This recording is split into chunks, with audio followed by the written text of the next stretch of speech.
Africa's great natural wealth has become its curse, so says Tom Burgess, Investigations Correspondent at the Financial Times and author of The Looting Machine: Warlords, Oligarchs, Corporations, Smugglers and the Theft of Africa's Wealth, who joins me now. Well, Tom, that's quite a statement. How so? For about 20 years, economists have been looking at this phenomenon called the resource curse. Countries that are blessed, as it might be seen, with massive natural wealth, ores or hydrocarbons or precious metals, precious stones, whatever it may be, they, by and large, tend to grow more slowly, and the people tend to be more poor, and the countries tend to be worse run and more prone to conflict. This pattern has emerged where this paradox of plenty, where those natural riches can be a curse. Well, you write that the shadow state across the continent have, in cahoots with multinational corporations and tycoons from east and west, harnessed Africa's treasure to their own oppressive interests. Give me examples of this. One of the best examples of that pattern of these transnational networks, very much of the kind of the era of globalization, I'd say is what's been happening in Angola.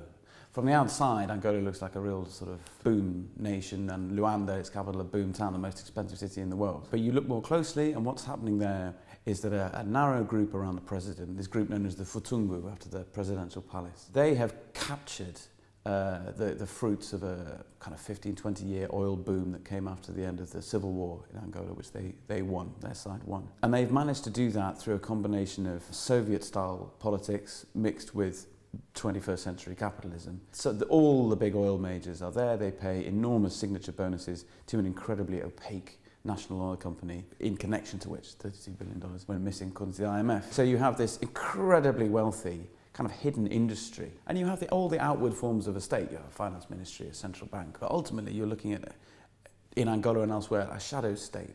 So it tends to be the top security people, the people around the president, the top political people, and their middlemen, the people who connect them to international companies and markets. It's in the nature of natural resource industries where you can transfer $1 billion worth of facts, that you can concentrate financial and commercial and economic power like that. And in parallel, you can use that to bolster your political position. So more and more the Angolan Futungu is crushing dissent and is co-opting the opposition and is marginalising vast quantities of the population. What would you say it is about natural resources that create such havoc? It's hard to generalise with Africa, but the pattern such as it is, I think the best way of imagining it is like the lottery. If I came to you with a winning lottery ticket and I said, this is yours if you want it. It's for, I know you lost your job recently, I know there's a hole in the roof, I know you're a bit short of cash. Here is a £1 million lottery ticket. You can have it, but I am going to tell you before I give it to you that you will probably end up in rehab, divorced, and you'll crash your car. You would probably still take it anyway.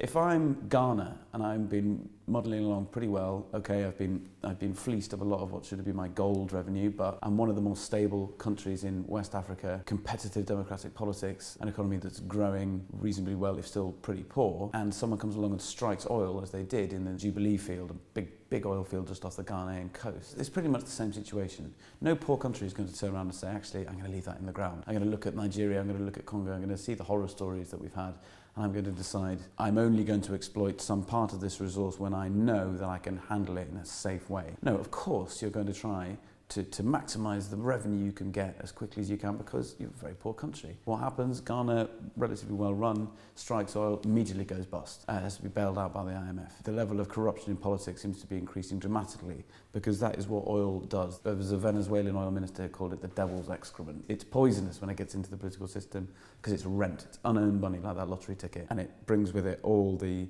damaging effects that unearned wealth does in any walk of life. Well, John Snow wrote about your book, The Post-Colonial Corruption and Rape of African Resources to the Benefit of Western Consumption is still alive and horribly well. Who in the West is benefiting? All of us? Now, we're sitting in a very comfortable part of central London. If you go around the corner for a coffee, there'll be an enormous sign explaining precisely where in Colombia or Ethiopia or wherever it was that coffee came from and just how nicely the coffee farmers were treated and all the rest of it. If you go into the garage down the road and fill your car with petrol, or if you go into a jeweller's and you buy gold or most of the precious stones, there's a fair chance that all of these things contain, to a greater or lesser extent, a part of Africa. None of that will be explained, none of that will be labelled, and we're completely oblivious to the major supply chains of all the things, the material things of modern economic life. That's a degree of complicity. There's more complicity in the extent to which all of our pension funds are invested in enormous multinationals, many of which have repeatedly effectively admitted now in US criminal cases the extent to which they help to corrupt African governments. Then there's another layer above that, which is the bankers, the accountants, the fixers who park dirty money in Western banks, who launder it into Western property markets. London is a big one. And then there's the layer of the kind of the middlemen, who are often Western. They can be French, they can be